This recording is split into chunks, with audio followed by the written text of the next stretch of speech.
vast majority of people, and I deal with a lot of people from the broader community every day, have no idea what you're talking about. Also, they don't care.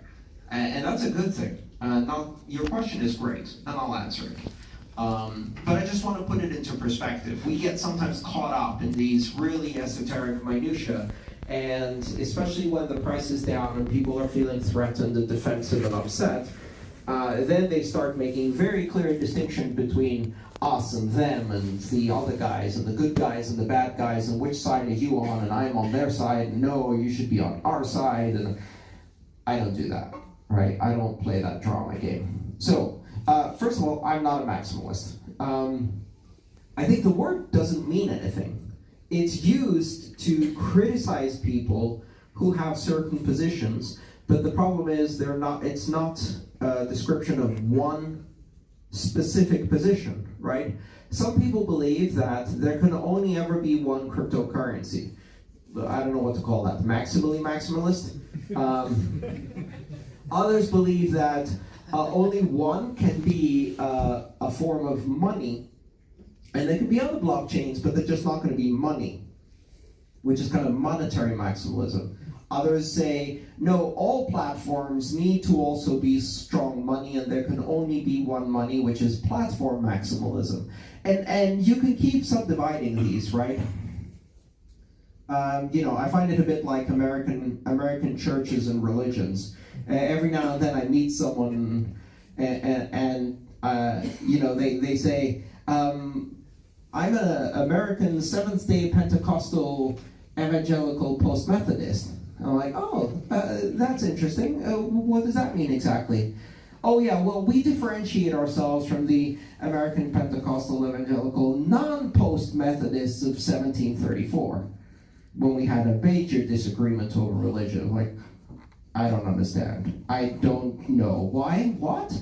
Who cares? And I don't know if you have that phenomenon here in Korea. I'm sure you do. But within any social group, there's going to be some group of people who take the group dynamic and then they carve out a small circle and they go, everybody outside of this circle, they're wrong.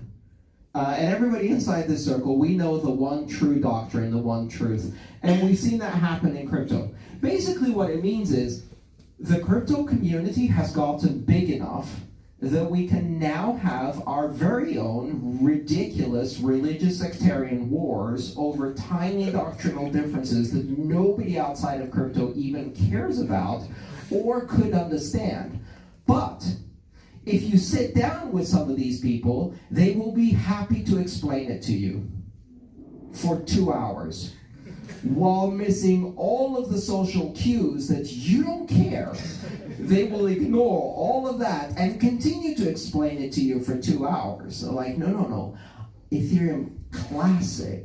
You see, in the reentrancy bug of the DAO, some people decided to bail out the original holders of the DAO after the white hackers had returned most of the funds into the system. And in addition to that, we believe in proof of work instead of proof of stake, whatever. And nobody cares, but they'll explain it to you.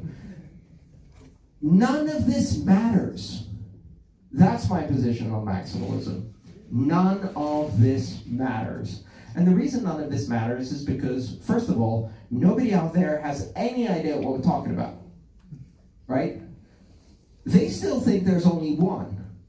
Like, if you ask most people, they're like, so I'm into cryptocurrency. They're like, oh, Bitcoin? I'm like, no, man. NEM, or like, and I'm not picking on you, but there's 2,500 cryptocurrencies now, 2,500. And you ask the average person on the street, and you say, have you heard of cryptocurrency? And I'm like, oh yeah, that's that Bitcoin thing that you use to buy drugs. Wasn't the CEO arrested in Japan? And so there's a very big distance between what the world thinks we're doing and what we think is important, and none of that matters to the rest of the world. I care about principles. So tell me what principles you care about. Maximalism isn't a principle, it's a label shoved on by other people to describe. Maximalists, first of all, usually don't describe themselves as maximalists, or they add some nuance. So I don't really care about any of these labels. I care about what are the principles and why are you involved in this space. And I have a very simple question for anybody who starts telling me about their very important principle, doctrinaire position on why they choose one thing versus another, and after 30 minutes of explaining, I'll ask them this question. Are you happy? Does what you're doing make you happy? Because I'm happy. I'm enjoying this. I'm doing jobs that I enjoy. If you're not happy, change something. And the funny thing is that most of the people who are so obsessed about these tiny details cannot answer that question. Next question. Yes. This is Yuno from Seoul Bitcoin Meetup. Nice to meet you. Nice to see you. My question is, recently I've seen the presentation on the YouTube. The killer app in blockchain will be stock market. Will be what? Killer app in blockchain technology will be a stock market, security market, I mean. A securities market? Yeah. So was this one of my videos or just some? Somebody else. Okay, very good. So it means that the blockchain technology will dominate stock market. In 10 years, like. So what do you think about the idea of that? I think it's very specific, and I try not to make specific predictions. So the trick about making predictions is being vague either about the outcome or the timeline. That's how you can be successful. It's a bit like the Heisenberg uncertainty principle. If I make a prediction, I can tell you what will happen, but not when. Or I can tell you when it will happen, but not exactly what. But not both at the same time. Because if I say both at the same time, then I'll be wrong 90% of the time, probably. Or maybe not, in 10 years. So could it be, I think markets are one of the most important applications for blockchains. Blockchains create markets. They create free and open markets for the participants. Blockchains are markets. Blockchains operate as markets. Blockchain operate using markets in order to calibrate various parameters. So for example, there's a market for mining. There's a market for the difficulty calculation and proof of work. That is a dynamic marketplace where people make decisions every day as to whether they're profitable. There are currency markets within the crypto space. All of these markets exist because of blockchains. So, markets are a critical application of blockchain technology. Blockchains will create better, more fair, more transparent, more open markets wherever markets are needed. Interestingly enough, that also means in places where markets are needed, but not wanted. So for example, and I'll say this, and some of you are going to be shocked and upset, drug markets. Why? Because drug markets are markets! Yay! Drug markets are markets. And markets require two things in order to happen. Does anybody know what these are? This is like a test now. It's a quiz part of the presentation. Anyone? Supply? Demand. Great. If you have supply and if you have demand, what happens next? A market happens. It doesn't matter if you try to stop it, a market will happen, right? I could create a market right now by creating supply and someone in this room having demand for what I supply. Markets emerge. Markets are just behavior. That's all they are. They're human behavior. And so markets emerge. They emerge around things we want, equities, and also around things we want them, but we really shouldn't, like drugs, or ice cream, or, other things that are bad for us. Smoking, cigarettes, whatever. So markets emerge, and blockchains will create markets, and the interesting thing about blockchains is they will create open, free, transparent, public, borderless, censorship-resistant markets, even if people want to stop them. Unstoppable markets. And that's going to cause some problems. Now, it's also going to mean that stock markets are eventually going to, in many cases, operate on blockchains. Not all of them, Not forever. How many people have used a fax machine in the last year? Okay, let me rephrase that question. How many of you are Americans? Yeah, I still had to use a fax machine last year.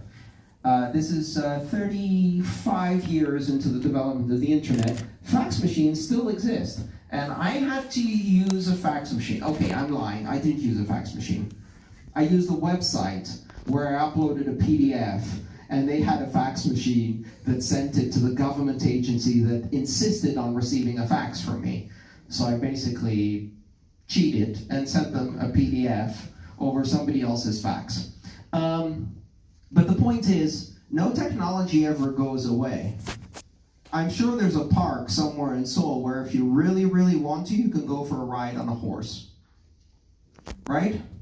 Not because you need to, but because they're still around. So the idea that all stock markets are going to be blockchains and there won't be other types of stock markets that will still exist, that's ridiculous. It won't be. We're still going to have the markets that you see today.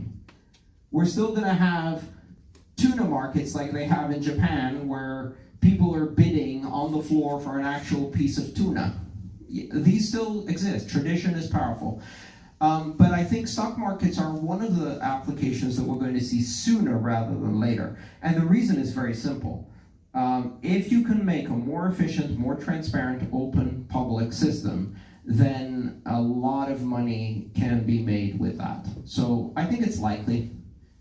It's not very interesting to me. It's not the most interesting application of blockchains. Okay, next question. Should we take like 3 more? Very good.